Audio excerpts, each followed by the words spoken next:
Good morning. Welcome to Conversation. I'm Rod Morrison. Says the chubby guy on TV, if you think rapid weight loss is bad, more exercise for weight loss is good, a high-fat, low-carb diet is the way to go, and that finding an inexpensive diet supplement is a good deal, well, you'd be wrong. On today's program, our guest, not me, will explain why. She is Lynn, weight loss and performance nutrition specialist and author of the book, The Metabolism Solution. And for over a decade, she helped Martha Stewart get into shape and has educated countless more get lasting results. She is here to help us and our waistline get on the straight and narrow. Plus, we will introduce you to a new friend courtesy of the MSPCA. It's Conversation. I'm Rod Morrison.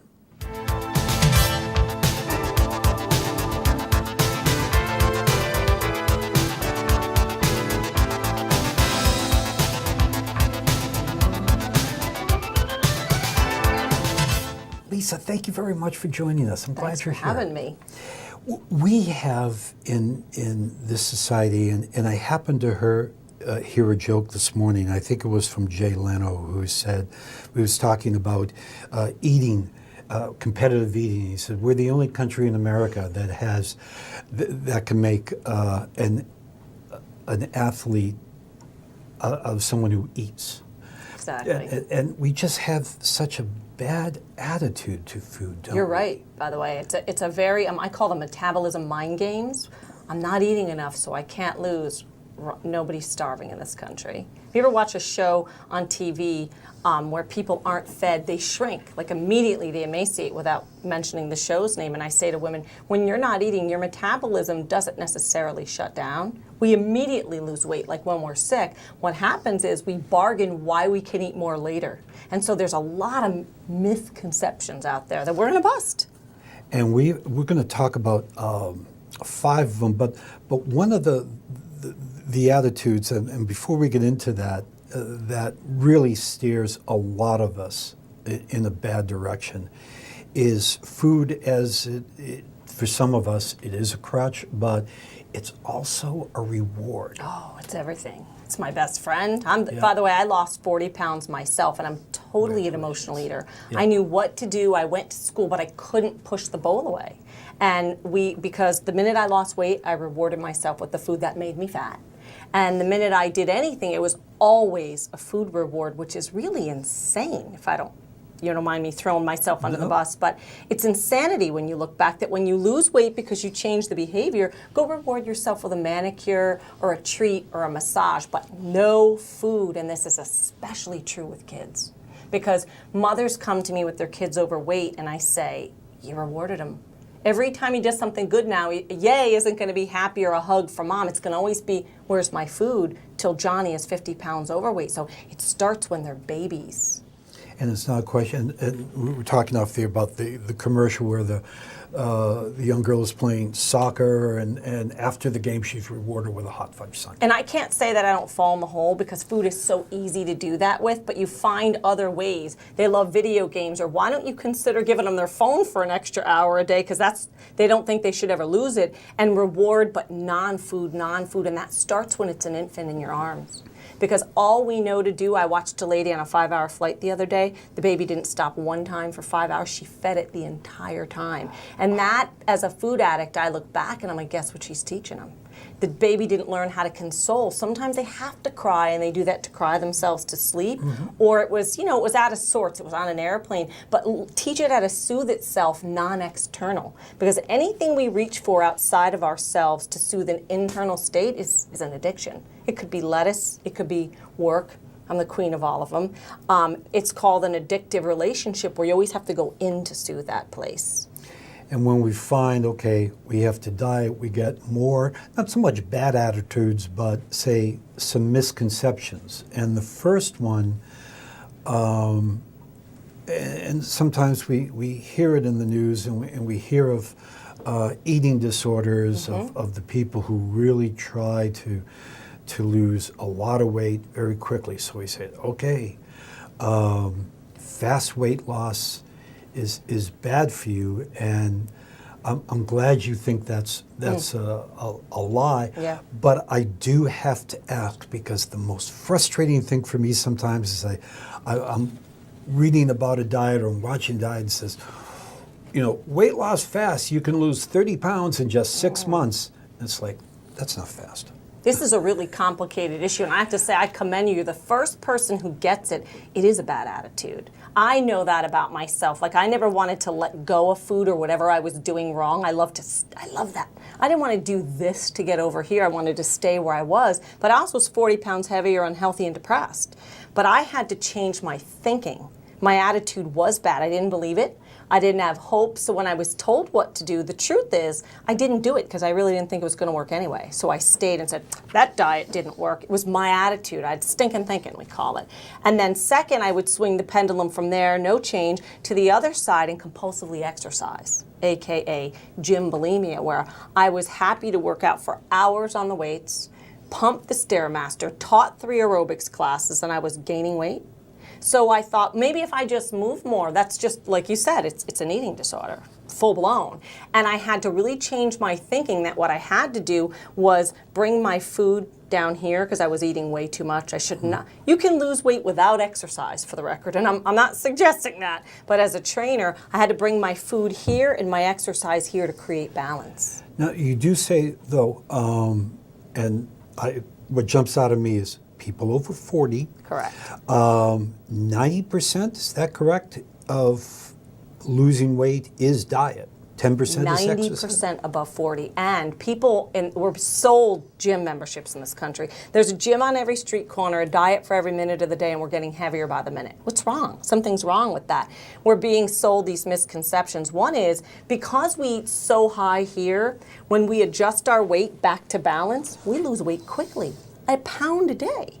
This is not my opinion, this is science. When you drop your calories, you lose weight very quickly. So when people don't lose a pound a day, it tells me they're not eating correctly. So that doesn't mean you starve, because that is what people do. They go from overeating to starving. There's a solution, and it's feed the muscle, starve the fat. So you need nutrients. You need to take your weight, multiply it by 10. Say you told me I want to be 175. I would say you need 1,750 calories. Hands down, but you've got to do it from protein and lots of vegetables. Okay, 1,750 a day. That's a good calculation, by the way, that's guaranteed to get you to your weight loss goal, and you'll lose a pound a day doing that. So whatever your goal weight is, this is all in my book, by the way. You multiply it by 10. That's a science figure that gets weight off everybody, no matter how much you weigh or how old you are. Now, what I do differently is you don't starve. People think they're going to starve, but you have a protein shake in the morning. If you're really grappling with, what do I do? What do I eat? And you're addicted to carbs. I have people wake up. I don't want them to think, plan, overcomplicate, overspend. Drink a shake because it boosts your metabolism 25%. Protein shake? That's got no carbs and no fat. So not all of them are created equal, but you got to know your numbers. You got to go make sure it's clean whey, and you want to make sure it has 24 grams of protein, because now we're feeding your brain, we're feeding your muscles, so your body gets the nutrients it needs, but nothing extra, so it sheds fat. Okay, so we're looking at this label here and all of this information. Correct. And sometimes you'll find protein shakes that are pumped with dairy, carbs, fat, and people will take my suggestion and not lose. You gotta, it's like a car, there's a lot of different types. If you get a clean shake, what this does is it offsets your bad eating days, so it immediately triggers a weight loss response. But what happens is cholesterol goes down, blood pressure goes down, blood sugar goes down. So to all of you who are storing here, this is a remedy for many things. More importantly, you don't want people thinking and planning, you just want them to drink and go on to their next meal. So really we're talking of fast food.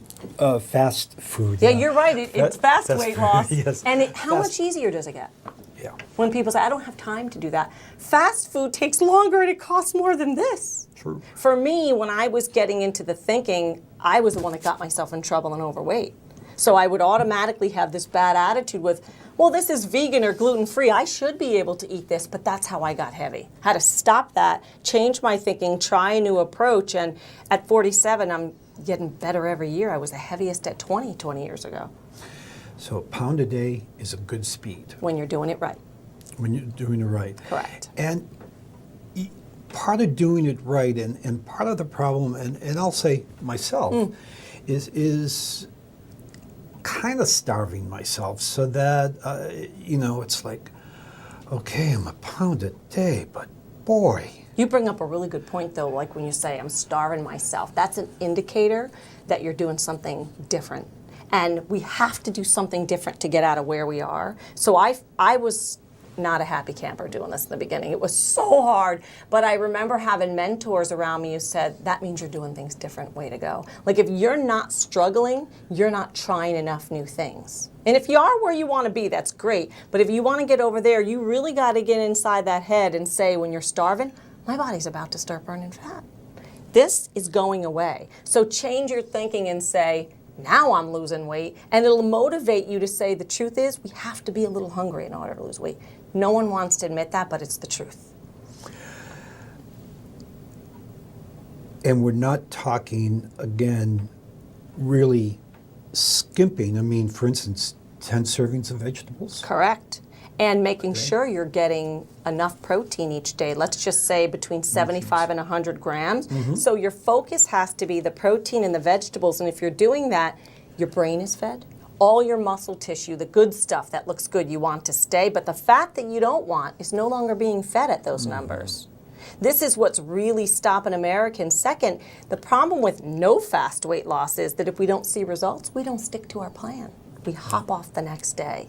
So I like to see results. You can slow it down as needed, but if you don't see progress, people either go forward or they start sliding backwards. Government trips us up. This is a good point. Government serving sizes, and we probably see them on the labels and so forth. What are they? Are they based on a particular body size? I mean, 25-year-old male who's 6 feet is... You would think this was an articulate system, and I have to be honest, when I was writing my book, I'm a research junkie. I just always dig for that new thing. I was flabbergasted by this, even though I'm in the business.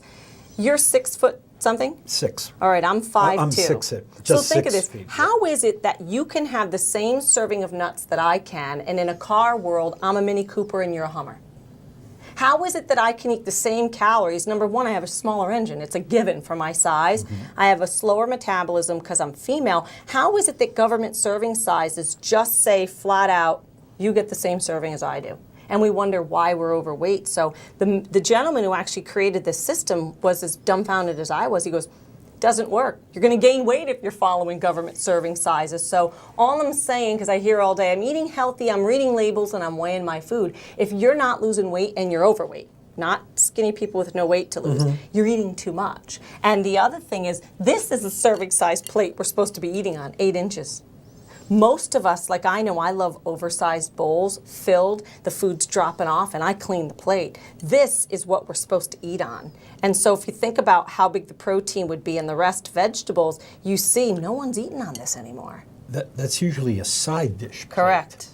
An 8-inch plate. And so government serving sizes haven't mandated that. So when people assume they're having a serving, they might be, I had a serving, but it was on a 12-ounce plate. Or I had a serving and like my coffee mug looks like a fish bowl.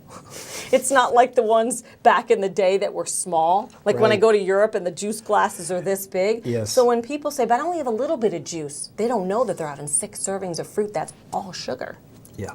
So we really have to not pay attention and start listening to our inner voice. You're not losing, you're eating too much. It's that simple.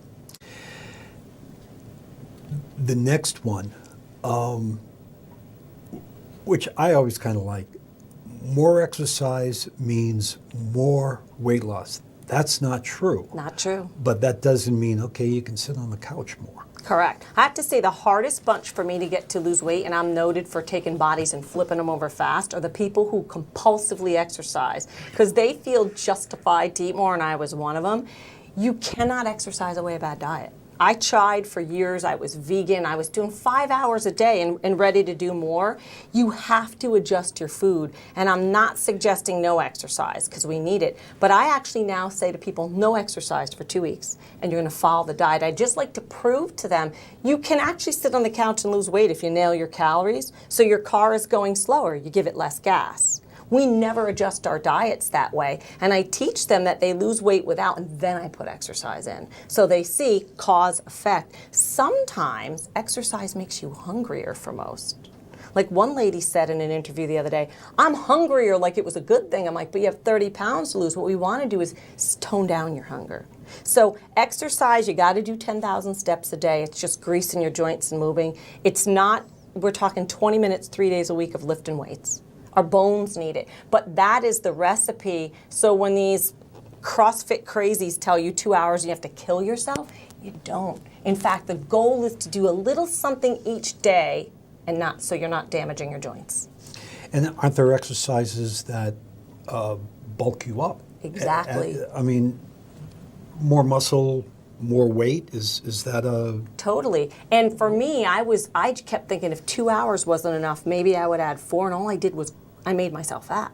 I was stocky. I never had fat hanging over me, but I was making myself bigger. I was making myself more hungry, and I struggle with binging on the health foods. And I never realized that. I always say to women when they're sick, did you notice you ate less today? You didn't need to eat so much. Not just because you're sick, but you toned down your stress. You slowed it down. It's about bringing that together. And so I think if you love that crazy exercise, you should do it, but you should find the zone that works for your body. The goal is to do this forever. Not kill yourself hardcore in a marathon for your, it's my least favorite word, did. And you don't have to go to a gym to do any of this. You don't have to do any of it. You Right. can own a pair of dumbbells. And I Okay. actually, on purpose, put a very comprehensive workout metabolically that you can pick do it up. home. I'm doing good. Right. Like you can literally be working out while we talk.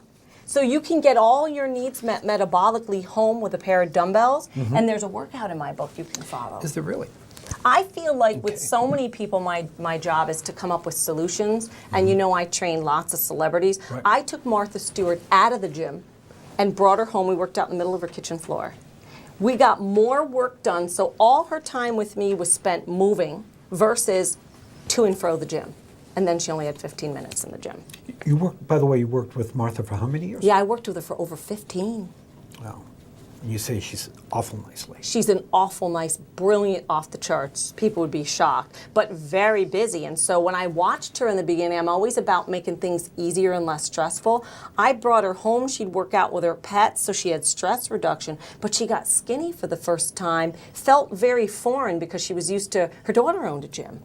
She used to go work out there, but 90% of the time was spent traveling to and from or working so hard they were bulking her, and it felt like she was going to get better results. On the contrary.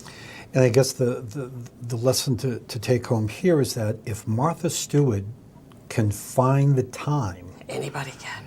Right, because who's busier? It's interesting. CEOs who are the busiest are the most organized. They will get up an hour early. And then when you talk to people who aren't quite at that level yet, they're always like, I don't have the time. And you see, it's all about priorities and organization. And I heard a funny joke. I hope you think this is funny. Is it more convenient to work out for an hour a day or be dead 24 hours? Like, if you think, we'll go to the doctor and find time, but we won't find 20 minutes could change your life. Especially if you're diabetic, blood pressure, you name it. You know, health hazards. High fat, low carb is good for weight loss. Wrong. Wrong. This is where a lot of people from this new paleo craze, which is the new Atkins, are, maybe they're not gaining, but they're not losing either. What's happening is no one's talking about serving sizes again. So they have you dump carbs and replace it with fat.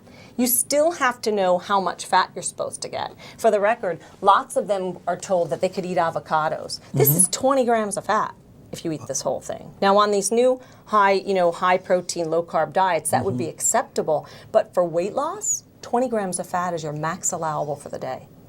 All these numbers, by the way, if people want them, are in my book. You have to know what your numbers are. I use figures that guarantee weight loss, and then some people can add, but you know because you're losing more than a pound a day. Some people will drop 4 knowing this, or nuts are free, they're low carb and high, and there's only protein in them. This is 960 calories. So remember that figure I gave you before with your goal? But it's only a little bit, Lisa. So not only that would be over half my calories for a day if I wanted to get down and to people once. think that they don't have to dial in the numbers. You've got to know your numbers regardless. I do believe in low carb is better for everybody. I'm writing a book right now on cancer prevention and especially reoccurrence. And one thing I read this morning is this too has high fat, and these are acceptable. Coconut milks, almond milks, all these there's a new fad out now, putting butter in your coffee. It's insane. We used to give that to wrestlers to bulk them up. And now it's being sold as a fad for weight loss. Butter, this and butter, or butter and coconut milk in your coffee to lose weight. It's insane, but people are buying it. What you need to know is these saturated fats are very bad if you've ever had cancer or you want to prevent it. Someone runs in your family. And no one's thinking when they do paleo, they instantly think, I'm dieting, they call it. But that doesn't mean it's good for your body. You got to go by what really is good and keep it close to the earth. Is there a thing, and I admit, I've done... Me too. All of them. All of them. But after a while, and let me pick on, I don't want to pick on one particular one, that wouldn't be fair, but you do, let's say, a low carb one, which there are many. After a while, does your body get used to it so that you don't really lose, that... We think it, but the truth is we let our reins go, and we, like in the beginning of a program, people are spot on, and it works every time, and they think their body adapts. The truth is it doesn't adapt. We just loosen our reins and things start slipping back. Cream goes back in the coffee. This little bit of peanut butter, by the way, too, is enough to take you off and not only stop weight, but cause you to gain, and it's a little. Right. So we don't adapt. We stop being spot on. And I tell people, when you arrive at your goal weight, then it's time to wiggle and see how far and how flexible you could be in your diet and stay at that weight. But the truth is, we don't adapt until we hit our goal weight, and then it stops. How do you know? Your doctor's usually okay, your blood pressure's low, your cholesterol's low, without medication, everything comes into agreement, that's truly low. If those numbers are high and you think you're at a goal weight, ask your doctor, is who I say to ask. He'll be honest with you and say, it's not about a vanity weight. This is about what's right for your body type. Vanity weight, you bring up a good term. I often find that as the scale. You're right. We talked about this earlier, and we all want to be like these skinny people we see on TV, and some of them are, visualize these new HD TVs at anywhere from 10 to 25 pounds.